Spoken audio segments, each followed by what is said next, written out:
Good afternoon, ladies and gentlemen, and thank you for standing by. Welcome to the LightPath Technologies fiscal fourth quarter and full year 2025 earnings conference call. During today's presentation, all parties will be in a listen-only mode. Following the presentation, the conference will be open for questions. This conference is being recorded today, September 25th, 2025, and the earnings press release accompanying this conference call was issued after the market closed today. I'd like to remind you that during the course of this call, the company will be making a number of forward-looking statements that are based on current expectations, involve various risks and uncertainties as discussed in its periodic SEC filings. Although the company believes that the assumptions underlying these statements are reasonable, any of them can be proven to be inaccurate, and there could be no assurances that the projected results would be realized. In addition, references may be made to certain financial measures that are not in accordance with generally accepted accounting principles or GAAP. We refer to these as non-GAAP financial measures. Please refer to our SEC reports and certain of our press releases, which include reconciliations of non-GAAP financial measures and associated disclaimers. CEO Sam Rubin will begin today's call with a strategic overflow of the business and recent developments for the company, while CFO Al Miranda will then review financial results for the quarter. Following the prepared remarks, there will be a formal question and answer session. I would now like to turn the conference over to CEO Sam Rubin. Sam, the floor is yours. Thank you, operator. Good afternoon to everyone and welcome to LightPath Technologies' fiscal fourth quarter and full fiscal year 2025 financial results conference call. Pretty exciting times here at LightPath. Over the last few years, we've been working on the transformation of the company, and we're now beginning to see the tangible results of these efforts. Since we likely have many new shareholders and many new listeners on this call, I will take some time to describe where we've come from, which will help put in context the recent developments. Then I will talk about specific programs that are driving our record $90 million backlog, the investment from Ondas and Unusual Machines, and our next growth drivers. This will likely take up more time than usual and will come at the expense of some of the financial side. Sorry, Al. So let's start with strategy. LightPath is a 40-year-old company that for 35 out of those 40 years was a component manufacturer. The strategy of LightPath as an optical component company was strongly tied to the industry structure and worked well when the industry was small and highly technical. A component company like LightPath could create value with its fabrication technology and at times capture that value with high margins. However, as the industry grew and changed, the structure of the industry changed and led to commoditization of optical fabrication technologies and a change in customer characteristics and supplier-customer dynamics. LightPath, unfortunately, did not adapt its strategy to that and therefore relied on being a lowest-cost provider of components and focusing on manufacturing in China to achieve that. This resulted in eroding margins, increased competition, and diminishing ability to capture the value its technologies created. This also resulted in an unhealthy reliance on both manufacturing and sales in China. By 2020, most of the company's manufacturing footprint was in China, and more than one-third of its revenue was from China. In late 2020, following a change in management, we developed and implemented a new strategic direction. Without going into great details, because honestly I could spend the whole evening talking about this, I'll just say that we realigned the company to a strategic direction that allows us to substantially grow and capture much more value from our technologies and capabilities. This is not about moving away from being a component company, as much as it is about moving into a position that will allow us to grow, improve margins, and secure our position in the supply chain. In our specific industry, with the dynamics of the technology, supply chain, and geopolitics, this means that we can grow best and impact our bottom line best if we focus on subsystems and systems that are enabled by our technologies. More specifically, doing that in the field of infrared imaging, a growing market in which we have strong differentiators. To explain a bit more about what I mean, let's look at just one of our unique differentiators, our black diamond glass. Unique materials, such as our proprietary black diamond glass, which is licensed from U.S. Naval Research Laboratories as an alternative to germanium in infrared optics, helps create value by enabling customers to do more. More, in this case, could be smaller systems. More could be cheaper systems. Or more could simply be something as trivial as just being able to guarantee delivery of your systems to the customers with production certainty without worrying about germanium supply restrictions from China. Some companies, when they have such technology, might say something like, well, these materials are valued by my customers, so I can charge more for my materials, which is a valid point. Another company could say, let's take a step further, and with our unique materials, we can sell more components, value added, so we'll do that. For us, we found that the sweet spot was going into subsystems or small systems, which we often call engineered solution. Those do not require large infrastructure of service and field support as full systems do, but still allow us to capture much more of the value.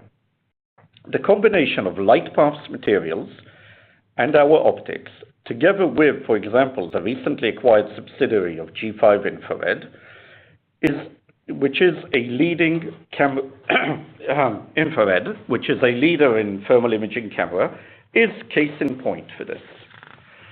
G5 is known as the industry leader in long-range infrared cameras.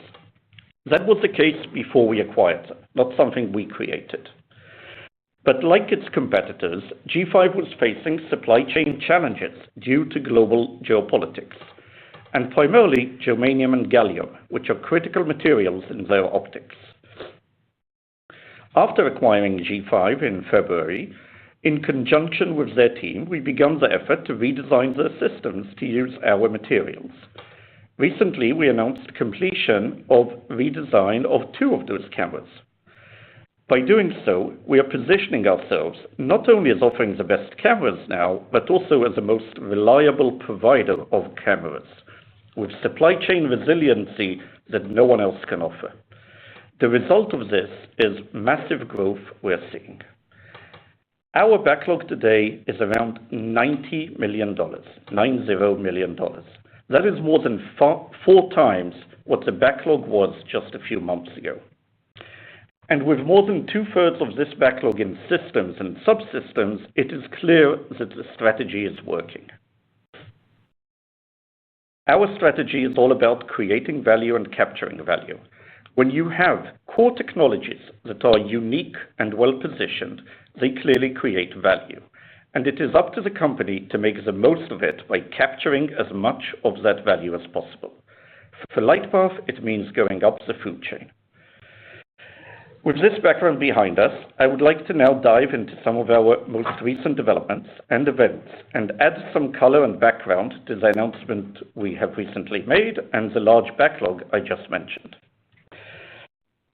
First, let's talk about the 2 recent large orders. Over the last few weeks, we announced 2 large orders that are really one order split into 2 separate POs. Those orders, totaling over $40 million for deliveries of infrared cameras in calendar years 2026 and 2027. The customer is an existing customer that has been consistently doing business with G5 over the last few years, although not at levels anywhere near this.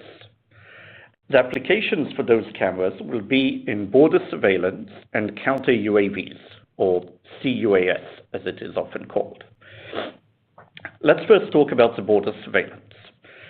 So border surveillance program, known as CTSC, is something we had previously discussed. At the time, I think in our last call, we expected the entirety of the program to include installing about 300 new surveillance towers along the southern border, and the work to be divided between 3 primes. One of them was our customer. Then along came the big, beautiful bill, and more than tripled the funding to Border Patrol. To our understanding, this means the number of towers along the border could go up to 1,000 towers. Some even speak about 1,200 towers. This includes not only an increase in number of towers along the southern border, but also the installation of towers in some places along the northern border. Now, take the large increase in expected deployment, add to it supply chain constraints companies are facing, and you get a scramble to ensure supplies of cameras. Or in other words, for us, a perfect storm. The border contract is an IDIQ divided among 3 companies. Until recently, we've been supplying cameras to only one of those 3. The $40 million in orders for calendar 26 and 27 we just discussed is for another one of the prime contractors. So this is going to be in addition to the existing work we have and have been expecting and spoke about for the border. Okay, enough about the border, but there's a lot going on there, clearly. Let's go back to our $90 million backlog. Another part of our record $90 million backlog is systems for counter-UAS. More specifically, powerful zoom cameras that can passively detect, classify, and track drones. Drones that are as small as 10 inches in size, for example. These cameras not only integrate into systems for detecting drones, but also integrate onto almost any weapon system that is used to counter drones by disabling the drones using different means. Could be systems named remote weapon systems, or vehicle-mounted kinetic systems, or pretty much any deployment of a counter-UAS system, which, as we all know, is a rapidly growing industry, not only in battlefields and front lines, but also in critical infrastructure, such as airports or public and private infrastructure. Currently, more than $10 million of our backlog is for cameras for counter-UAS. This is separate from the $40 million of orders I just discussed. And those specific orders were announced and discussed earlier. We expect this to continue to grow as our cameras are integrated into more and more systems. Another area of growth that we expect to see is the Navy SPEAR program. L3Harris is the prime integrating this system, which is expected to be installed on all U.S. naval surface vessels. The contract, which we announced together with L3Harris earlier this year, is expected to move into LRIP. LRIP is Low Rate Initial Production, in coming months. It has also been publicly disclosed that they expect to see the first installation and full integration into a fire control system of the first destroyer by 2027. For a system to be deployed by 2027, given all the flowdowns and processes, that timeline means that we will be working on our part very soon. This is a large program of record and a key program for the U.S. Navy, so we expect this to be a meaningful source of revenue for many more years to come.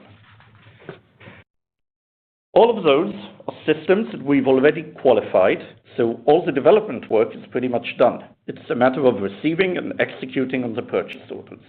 We feel very confident in our ability to deliver all of those, especially in light of our unique position, utilizing our proprietary black diamond materials in the cameras instead of germanium, which traditionally is the element of use for many infrared cameras.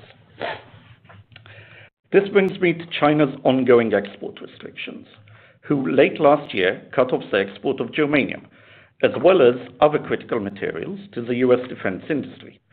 China produces substantially most of the germanium globally, making a Chinese ban effectively global. In response to those events, U.S. defense contractors moved to stockpile germanium, but the ongoing ban, these stockpiles are running dangerously low. One executive noted in a Wall Street Journal last month that his firm is now down to safety stock. Some suppliers now hold only a few months of inventory, exposing even large firms for disruption. The result of this disruption has been a massive interest from defense customers to move away from germanium to eliminate China-related supply chain risk. Inbound interest from defense contractors in LightPath proprietary black diamond glass, the replacement for germanium we licensed exclusively from NRL, has increased significantly. And while there is some lag from design to field deployment, the shift is happening and happening quickly and can be already seen in some of our numbers. So those programs are what is currently driving our large backlog and short-term growth. Now let's talk about additional programs and growth drivers in the pipeline. NGSRI is one of our most important programs in which we are developing for Lockheed Martin a system that is a key technology in their version of next-generation Stinger portable ground-to-air missile. Lockheed is competing against Raytheon in this and is now in testing stages with the customer. While I do not have any specific updates to share, I will likely not be able to answer most questions about this. I would like to commend the teams at Lockheed Martin and Visimid Group in Texas in putting together a completely new missile system in a 2-year timeframe, something almost unheard of. The system is now in testing and we expect delivery or feedback from the customer anytime in the next few months. I know many are anxious to receive updates on this, as am I, to be honest. But because if we win this, according to projections we received from the customer, this could be between $50 million to $100 million of recurring annual revenue for us while in full rate production. The only related update I can share right now is that our Texas group is in the process of moving to a larger facility, one that will be able to support the production for this system. For those that want to understand more about this system and why our camera is making such a big difference, I would suggest to search online for the term Quad Star and Lockheed Martin. Lockheed names their missile Quad Star. There is a long and detailed article that describes fairly well why Lockheed's solution can achieve better distance and overall performance due to LightPath's camera system integrated in the missile. Okay, additionally, we also have programs such as the Apache program, which we delivered our subsystem recently and is now being integrated for testing by the customer. We have some programs related to Golden Dome, which are in design phase. And we have another program which is really unnamed, and I mentioned in the last call, is a key black diamond material program in which the customer is actually funding equipment dedicated for that program. I can't say much about it, unfortunately. What is common to all these programs is that we believe each and every one of them could reach over $10 million of recurring revenue a year. Some of them, like the NGSRI, much more. All of those are specific programs or projects, but we also have our assemblies and optics product offering. The assemblies business includes standard and custom design of lens assemblies that customers integrate into their own cameras or systems. Part of this business is growing too, and especially assemblies that are designed to replace existing assemblies that utilize germanium in one or more lenses. LightPath has a portfolio of lens assemblies designed so they can be used with other cameras. Those could be cameras made by FLIR, Seek Thermal, DRS, or pretty much any thermal camera manufacturer. In particular, we are seeing a growing demand for assemblies and also complete cameras for use in drones. A bit of background. Following the COVID pandemic, China emerged as a strong player in the market for low-cost thermal cameras used in applications such as drones. This is as a result of their significant state investment in technologies related to contactless temperature measurement, which are really the same technologies used in thermal imaging. While for a while, after 2021 or so, it looked like Chinese vendors might become the main source for cameras for drones, geopolitics, however, has been changing that. Ukraine, for example, has decided a while ago that it will no longer use cameras or lens assemblies made in China in their drones. Europe and the US have followed shortly after with different initiatives for domestic drone and component manufacturing. LightPath designs and produces its lens assemblies in Orlando. And in recent months, we have made investments in those capabilities, both in the US and our Riga operation, which is a certified defense manufacturer in Europe. To further support the focus on those assemblies and the drone market, we have done two things. First, we've recruited Dr. Steve Milkey as VP of Engineering. The engineering discipline, which focuses on successful transition of new products into manufacturing and high volume manufacturing of these products, is key to LightPath scaling in this business. Dr. Milkey brings many years of experience in doing exactly that, and we view his addition as instrumental in this effort to scale this manufacturing. Secondly, and pretty excitingly, to finance many of those efforts, we had received a strategic investment from two leading companies in our industry, Ondas Holdings and Unusual Machines. These companies are not only key strategic customers to LightPath, they're also leading the charge in setting up manufacturing and the complete ecosystem for drones and all components and subsystems required for this in the US and the West. What LightPath is doing in bringing manufacturing of thermal imaging to the US, Ondas and UMAC are doing with drone motors, complete drones, and much more than that. We're excited to be working with them and take part in building the future drone infrastructure for the US and Europe. The $8 million investment received from Ondas and UMAC will go towards expanding these efforts. And I expect these efforts to be very fruitful for all three companies and the industry as a whole. I firmly believe LightPath is poised for great success in coming years. The 41% quarter-over-quarter growth we just announced for Q4 and the $90 million backlog is only the beginning. There are many tailwinds supporting our growth and the investments and efforts the team has made over the last 5 years, many of which are just starting to show. Our future is very bright, and we're excited to be here and to see it all unfold. Now, I've spoken enough, so I'll pass it on to our CFO, Al Miranda, to talk about fourth quarter and fiscal year-end results. Please go ahead, Al. Thank you, Sam. I will keep my review to a succinct highlight of the financials this quarter. As a reminder, much of the information we're discussing during this call was also included in our press release issued earlier today and will be included in the 10-K for the period. I encourage you to visit our investor relations webpage to access these documents. Revenue for the fourth quarter of fiscal 2025 increased 41.4% to $12.2 million as compared to $8.6 million in the same year-ago quarter. Sales of infrared components were $4.9 million, or 40% of the company consolidated revenue. Revenue from visible components was $2.8 million, or 23.2% of consolidated revenue. Revenue from assemblies and modules were $4.2 million, or 34.1% of consolidated revenue.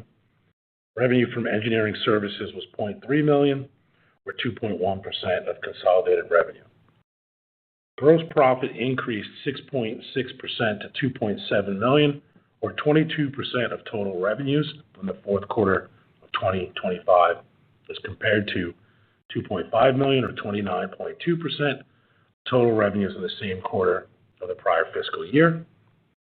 Difference in gross margin as a percentage of revenue was primarily due to an approximately $500,000 increase in inventory reserve charges recorded in the fourth quarter of fiscal 2025, primarily related to our visible component business.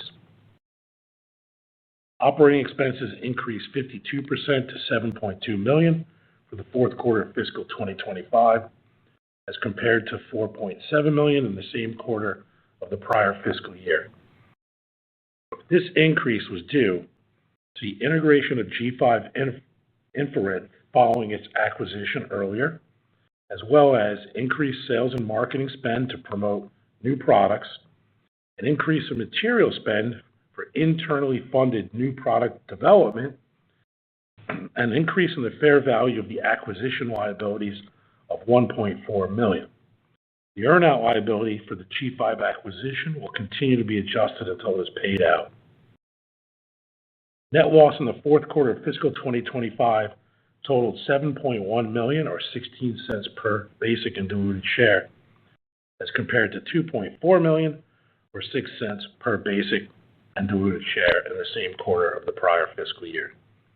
Change in net loss was driven by an increase in certain non-cash, non-operating expenses associated with the acquisition of G5 Infrared and the related financing of the acquisition. Adjusted EBITDA loss for the fourth quarter of fiscal 2025 was $1.9 million, compared to a loss of $1.1 million for the same period of the prior fiscal year. Although not perfect, we believe that adjusted EBITDA is a better indicator of core operating performance by excluding non-core, non-cash items. Cash and cash equivalents as of June 30th, 2025 totaled $4.9 million, as compared to $3.5 million as of June 30th, 2024. As of June 30th, 2025, total debt stood at $5 million, and backlog totaled $37.4 million. But as Sam noted, backlog has grown significantly since that time.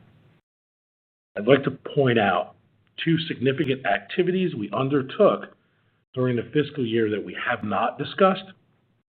During the fiscal year, and especially in the fourth quarter, we migrated our global IT infrastructure to a new provider to bolster and meet the defense industry high-level security requirements. This was hugely important. Without the right local and global IT infrastructure, we would severely limit our opportunities in the defense industry. Second, we successfully integrated G5 into LightPath in 6 months, ahead of plan and below budget. I'd like to publicly acknowledge and thank the teams from both companies that worked together to make it happen. Everyone knows acquisitions live or die based on cultural fit and integration. So thanks again to the entire team. Looking forward, our focus for fiscal 2026 supports the business opportunities that Sam described.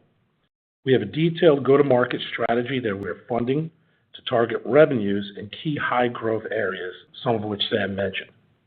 Our prior year investments in manufacturing are bearing fruit in terms of quality and on-time delivery. And in the next year, I expect to see margin expansion as a result. With all of the interesting accounting around acquisitions, we will continue to report and focus on adjusted EBITDA in fiscal year 2026 as a helpful measure of financial success. And then lastly, as Sam noted, subsequent to the quarter close, we announced an $8 million investment from Ondas Holdings and Unusual Machines. We are truly, truly fortunate with the quality of the existing investors in the company, and Ondas and Unusual Machines are not only a continuation of quality investors, but in addition, they're a great strategic fit for us. With that, I'll turn the call back to Sam for some closing remarks. Thank you. So, as we look forward, we remain very focused on the transformation of LightPath. As Al was pointing out, we've been focusing on top-line growth, and followed by that, we'll be focusing on margins and bottom line in coming quarters. We expect to see significant growth continuing, and our investments in Black Diamond and other differentiators bearing fruit. Since I've spoken quite a bit before, I'll use the rest of the time for questions and answers. So I'll pass it back to the operator, please. Thank you, sir. Ladies and gentlemen, if you would like to ask a question, please press star 1 on your telephone keypad, and the confirmation tone will indicate your line is in the question queue.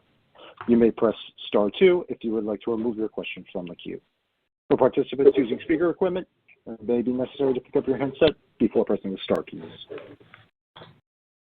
And the first question comes from the line of Jaeson Schmidt with Lake Street Capital Markets. Please proceed.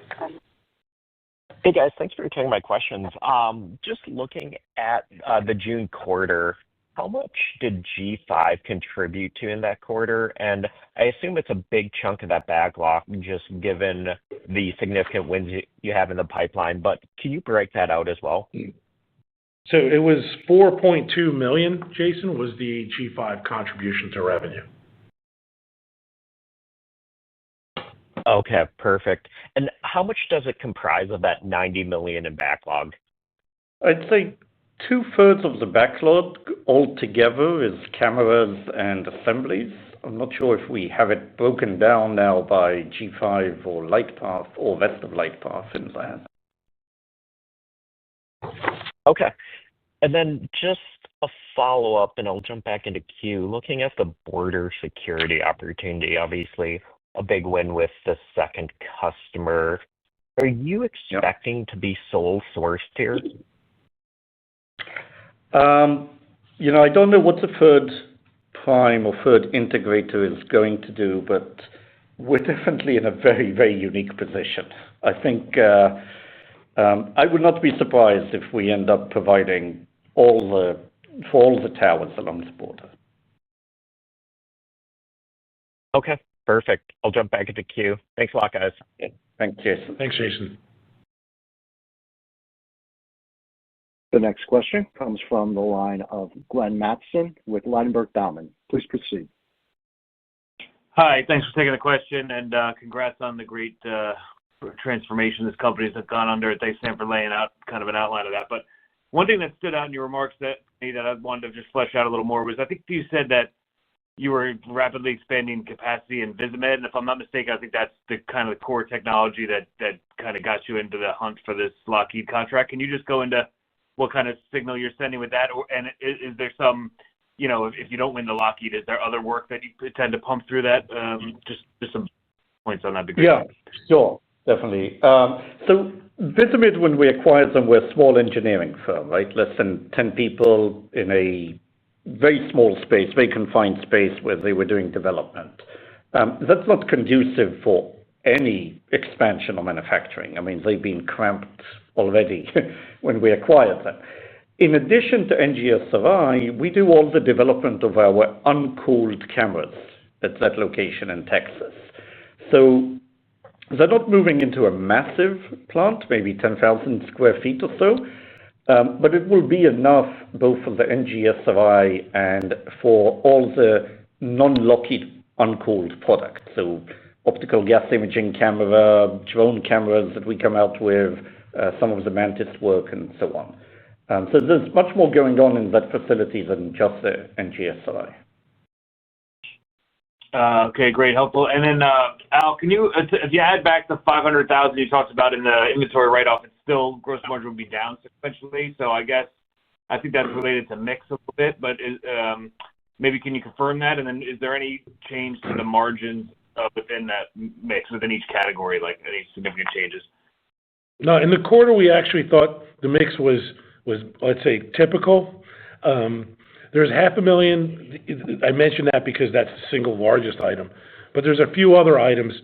So if I kind of do the math you're asking, that puts us around 29.7% gross margin if I adjust for that $500,000 and a couple of other unusual one-time items. Okay. That's helpful. And then just on the OpEx, is this like on the SG&A side, is this the normal run right now, or was there any, I know you're investing in marketing and stuff because you have a lot of stuff to sell, but is this the normal level, or is there some? No, it really isn't, Glenn. We had a lot of one-time expenses in the OpEx this quarter. G5 for me. Yeah. So, I mean, to kind of ballpark it, G5 adds $1 million, just, for a full quarter in terms of their OpEx. And then, of course, we had M&A related expenses with the lawyers. IT. In order for us to level up in cybersecurity, we had significant IT costs. We spent a little bit on marketing. We'll do some more of that actually going forward. So there are quite a few items in there in the quarter that are one time. Okay. Okay, great. That's very helpful. I'll jump back in the queue. Thanks again, guys. Thanks, Ben.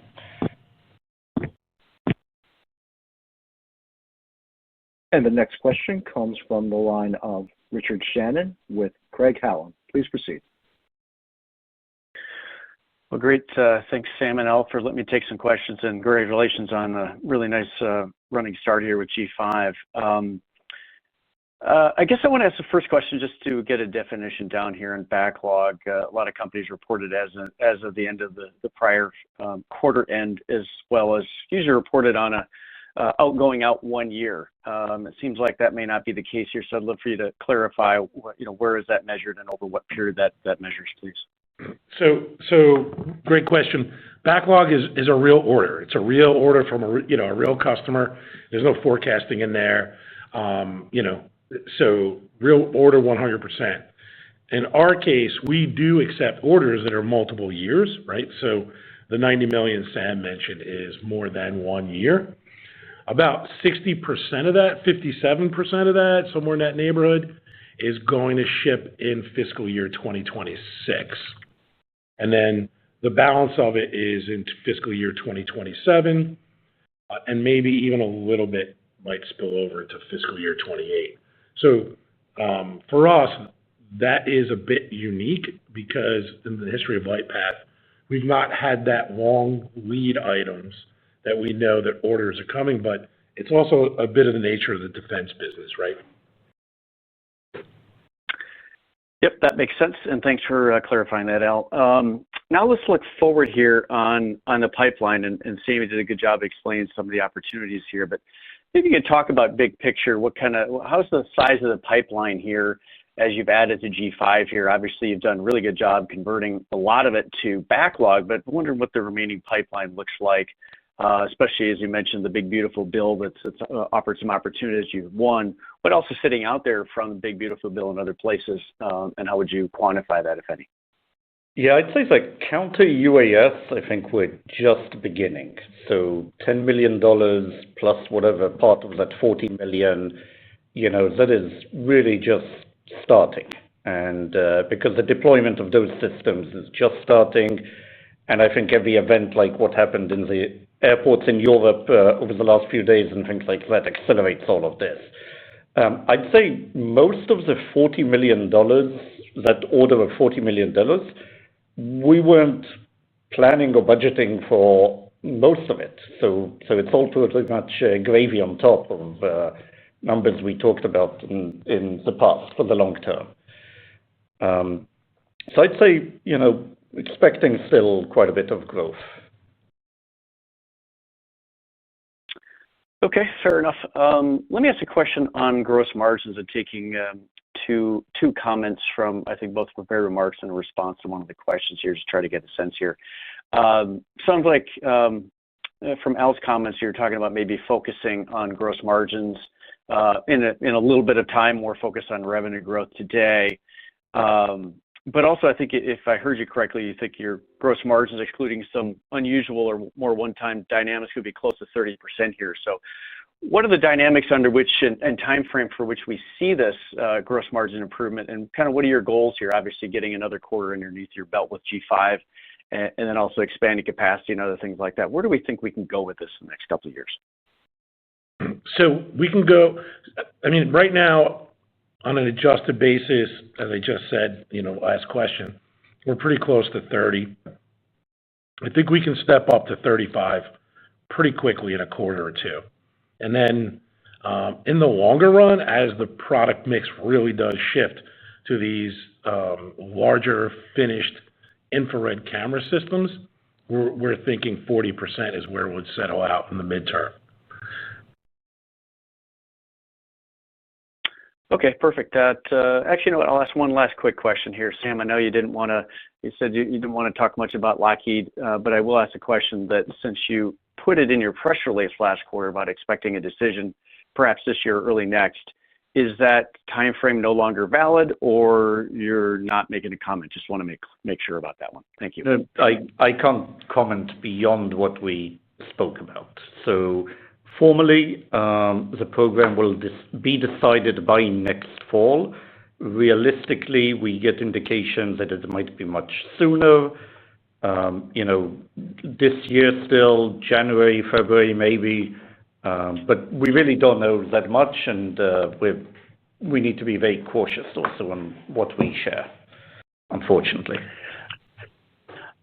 Certainly understood, and I appreciate that detail, guys. Thanks. That's all for me. The next question comes from the line of Scott Buck with H.C. Wainwright. Please proceed.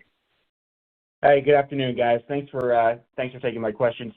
Sam, I'm curious. You guys call out, kind of the active redesign of some of G5's product line.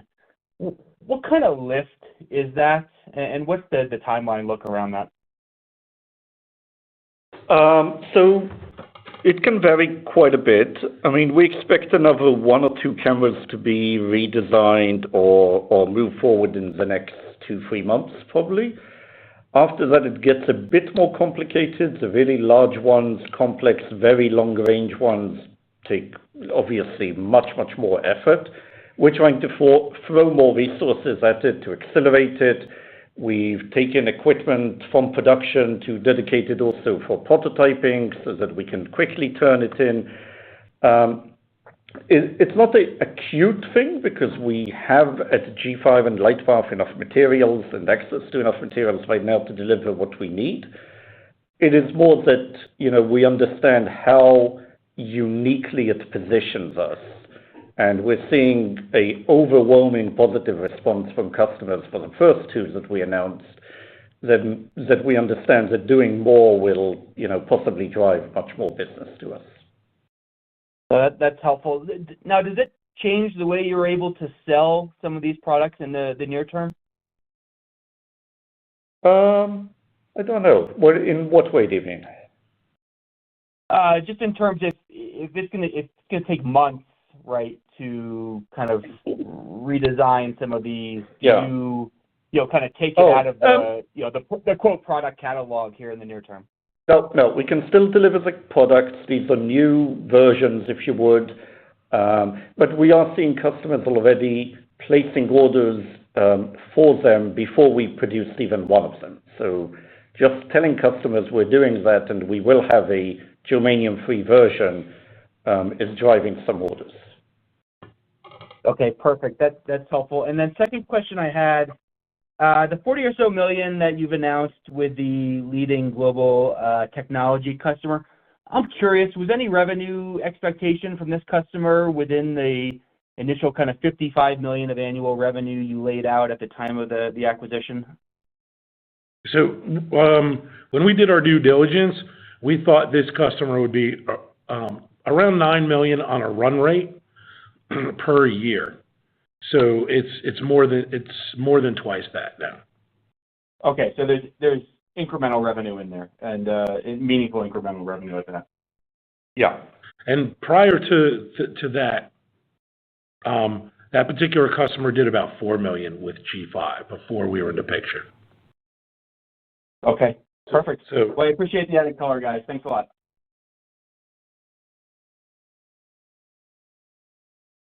The next question comes from the line of Brian Kinstlinger with Alliance Global Partners. Please proceed. Great. Thanks so much for taking my questions, and congrats on the recent wins. If I take 60% of the $90 million backlog, suggests you've already got about $54 million of revenue in hand, roughly, plus or minus, for next year. I'm wondering, is the company adjusted EBITDA profitable on that? Is 5% a reasonable target, plus or minus? And then as you think about profit, is that more of a second half of the year event, or do you think you're already at that run rate starting next year to generate profits? So we would, if I look at the consensus, I would say that at this point, the consensus on revenue would have to be raised by about 10%. Right. So if you look back at where we were 3 months ago, or 4 months ago when we had this discussion, from that we do get some uplift. We get uplift in gross margin, and we do get uplift in EBITDA. So I would expect that we would be positive on that higher level of revenue. But based on the gross margin comments, that's going to take some quarters to get to 35. Maybe that's a second half of the year event, not first? Yep, that's exactly right. Yep. Great. So that brings me into my second question, because in the backlog, you said you didn't separate it out to one of the previous questions by the companies. Remind us the first tranche of what you call the first 12-month earnout, revenue and EBITDA targets. I assume you'll eventually have to split it out. And then your thoughts on, both the EBITDA and revenue targets and ability to meet it. Obviously, revenue seems likely, but I'm curious about more on the EBITDA side. Yep. So I thought the question was cameras and assemblies. We didn't break it out by product line. We know exactly what G5's backlog is, obviously. Right. So, and to refresh your memory, it was $21 million in revenue, always with 20% EBITDA. So it's 21, 23, 25, and 27. Those are the earnout targets for them. We're watching that pretty closely. Obviously, the backlog, back order for them indicates they'll hit that first mark. So, we're actually pleased, I guess you could say, that we're going to end up giving them more earnout than we expected to, but with the caveat that they've got to deliver that 20% EBITDA as well to go with. Right. That seems to be the only uncertain piece, is if that'll happen or not, it sounds like. That's correct. Yeah. Okay. Thanks so much. Thank you. Ladies and gentlemen, we have concluded our Q&A session, and I'd like to turn the call back to Sam Rubin for closing remarks. Thank you. We appreciate everyone's interest and patience as we've been going through this transformation. I can definitely say now with confidence that we're well at an inflection point and are very pleased with where we are. We expect to see this translate to gross margins and bottom line, at least cash flow, very soon, as well as continued growth in the top line. I look forward to reporting again in a few weeks for our first fiscal quarter, and wish everyone a good day. Thank you. This concludes today's conference. You may disconnect your lines at this time, and thank you for your participation.